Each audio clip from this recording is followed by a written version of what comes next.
Formal nang itinurn over ni BTA Deputy Speaker Attorney Omar Yasser Sema ang bagong health station at birthing station sa Camp Ibrahim, Sema, Dato din Sinswat, Maguindanao del Norte. Ang kwentong serbisyo publiko mula kay Jen Garcia.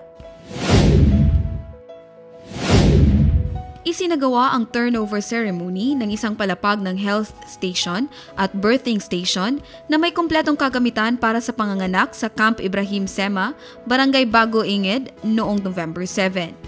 Ang naturang proyekto ay pinondohan sa pamamagitan ng Transitional Development Impact Fund 2021 ni Deputy Speaker MP Attorney Omar Yasser Sema na nagkakahalaga ng humigit kumulang 4 million pesos at ipinatupad ng Ministry of Public Works.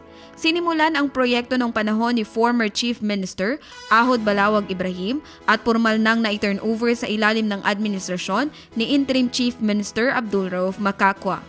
Ayon kay MP Sema, ito ang kauna-unahang paanakan at klinika sa Camp Ibrahim, Sema na magsisilbi hindi lamang sa mga mandirigmang kasapi ng Moro National Liberation Front, kundi pati rin sa mga residente ng Bago Ingid.